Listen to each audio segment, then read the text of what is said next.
Bom, e agora que nós temos o projeto já iniciado, né? O engenheiro, o arquiteto já iniciou o projeto arquitetônico, a gente tem esse anteprojeto em mãos, a gente iniciou na última aula o assunto sobre os quantitativos, né? E para que serve esses quantitativos? Os quantitativos nada mais são do que as quantidades de materiais, né, e mão de obra que a gente vai utilizar para poder desenvolver a obra. Ou seja, é tudo aquilo que está dentro lá do preço do CUB que nós utilizamos na viabilidade preliminar do módulo 3, né, do módulo anterior. Agora, na viabilidade detalhada, nós vamos, entre aspas, produzir o nosso CUB, né, o nosso custo unitário básico. E para isso, a gente precisa de quantitativos, da quantidade de materiais que nós vamos utilizar durante a obra.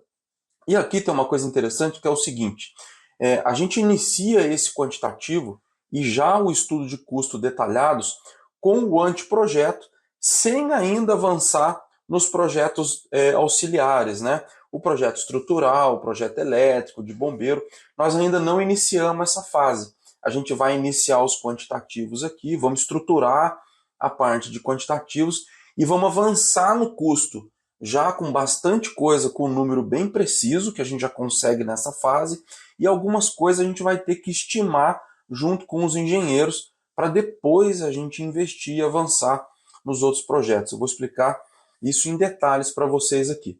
Mas agora tem uma coisa importante que diz respeito à nossa organização do trabalho para que a gente consiga avançar no estudo dos quantitativos de forma organizada, né? Para que a gente não chegue lá na frente e tenha que voltar aqui novamente, tá ok?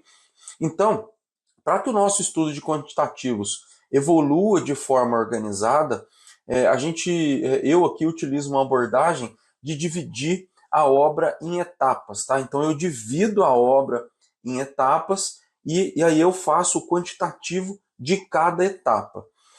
Eu faço isso, pessoal, para poder organizar de forma mais eficiente. Então eu uso o formato cronológico da obra, né? Ou seja, da onde a obra começa até onde ela termina. Então, se a gente imaginar a obra em si, o que a gente tem primeiro? De repente, a fundação. Você pode ter lá a limpeza do terreno, que daí eu utilizo um outro formato, mas vamos imaginar a obra mesmo, né?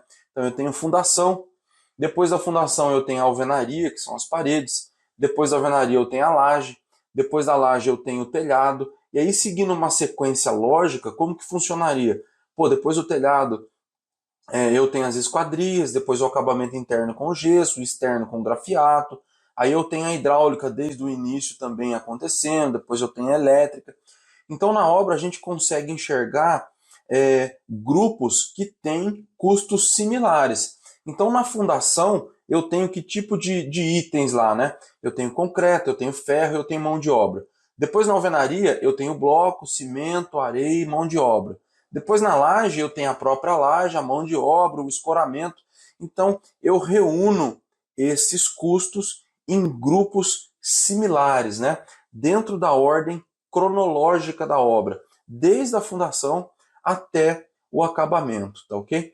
E aí, se a gente expandir isso para todo o processo, nós vamos acabar englobando lá a contabilidade, o jurídico, a fase de projetos. Então, tudo que diz respeito à contabilidade, a gente reúne num único grupo. Tudo que diz respeito a projeto, a gente reúne num único grupo. Então, lá em projeto, para a gente imaginar, a gente tem, pô, o que tem a ver, o que são custos similares de projeto? Pô, levantamento topográfico, a gente acabou de falar. A gente tem o estudo de solo, a gente tem o projeto arquitetônico que nós acabamos de ver, depois o projeto estrutural, o projeto de bombeiro, o projeto elétrico. Então, tudo que eu utilizo na fase de projeto, tudo que é ali similar a projeto, eu reúno em um grupo. Depois, tudo que é similar à contabilidade, né, os processos contábeis, as despesas com contador, eu reúno em um outro grupo. Depois, a mesma coisa com o jurídico, eu reúno tudo em um único grupo. E assim por diante. Aí eu posso ter fundação, alvenaria, laje, telhado. Eu posso juntar esses grandes grupos de custo similar, né, para que a gente, a partir disso, consiga fazer o quantitativo de cada um. E isso organiza o nosso trabalho de orçamento e planejamento de custo da obra, né? E vocês vão ver que isso lá na frente vai ser muito importante para a gente, que a gente vai casar a parte de execução com a parte de custos, né? A gente vai fazer o físico-financeiro da obra. E aí, se o nosso estudo de custo, a gente já nasce dessa forma com os quantitativos, a partir dessa estrutura, a gente consegue depois organizar também a execução. Porque a execução acontece a partir de quando?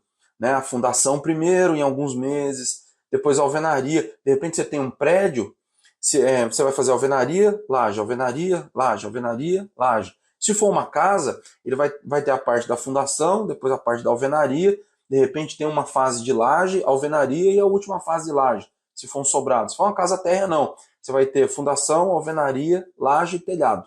Vai ser uma sequência assim de execução.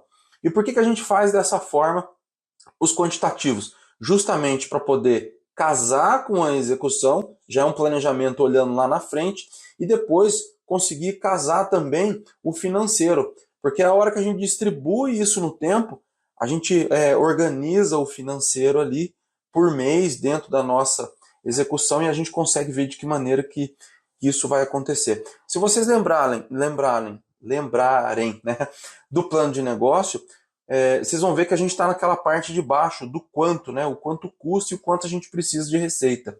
Aqui a gente está organizando a nossa estrutura de custos.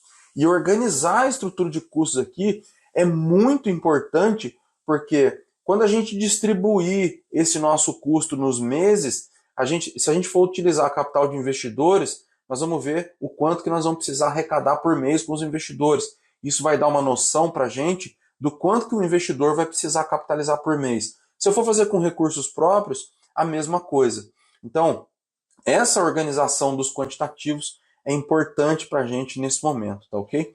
E aí a gente vai basicamente dividir o nosso quantitativo em dois grandes grupos. Então, eu disse aqui que para a gente organizar os quantitativos, a gente reúne os grupos similares, né? Depois que a gente reuniu os grupos similares, vocês puderam ver que a gente tinha contabilidade, jurídico, de repente tem lá impostos, corretagem, a gente tem tudo isso em grupos similares, né? E depois tem a obra. Se a gente olhar dentro dessa perspectiva aqui, a gente consegue dividir em dois grandes grupos os quantitativos.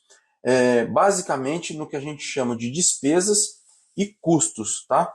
As despesas incluem tudo aquilo que fica fora do canteiro de obras. Então a gente pode chamar de despesas a contabilidade, o jurídico, os impostos, a corretagem, tudo que fica fora, né? Despesas com prefeitura, as taxas, cartório, tudo isso a gente chama de despesas, vamos dar esse nome aqui.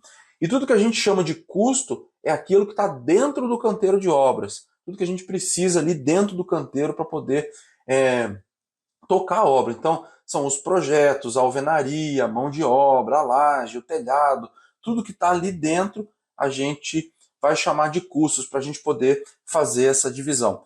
Mais à frente ainda, a gente vai ver que dentro das despesas, né, os impostos a gente tem que fazer uma diferenciação, porque a gente está organizando aqui a estrutura de custos. Então, uma vez que a gente tem o custo, por que é importante ter o custo assim dividido certinho? Porque a gente então vai buscar um fluxo de receitas para poder financiar esse custo, fazer a roda girar e fazer o projeto acontecer.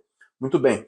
Se a gente inclui aqui nesse momento, né, de estruturação do custo as despesas com impostos, a gente vai ter que também buscar receitas para financiar esse imposto. Só que a receita que financia, entre aspas, né, a receita que vai pagar esse custo com impostos, ela vem do processo de vendas. É outro processo. A gente vai buscar receitas, então, para poder financiar os custos aqui de obra, né? E até despesas como corretor, advogado.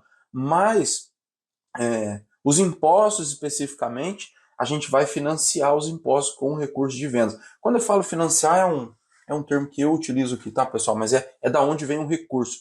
É importante a gente entender isso, porque tem muitos projetos que já apareceram aqui para a gente avaliar, que o projeto chega aqui inviável, porque a pessoa está contabilizando aqui as despesas com corretor e impostos na fase de custos, ou seja, você vai ter que também aqui providenciar recursos nessa fase para poder pagar isso lá na frente. Não é. Quem paga impostos e corretagem é o processo de vendas, não é aqui o custo da obra, tá ok? Então agora a gente vai avançar para dar uma olhada de como que a gente organiza esses quantitativos e como que a gente já faz essa fase de custo da obra com o anteprojeto. Por quê? Porque se o projeto for viável agora, na fase de anteprojeto, se a gente conseguir enxergar isso, aí a gente avança para poder investir nos projetos auxiliares, beleza? Pessoal, então deixa aqui embaixo as suas dúvidas, se você tiver dúvidas, tá? Ou seu comentário. Valeu, obrigado e até a próxima aula.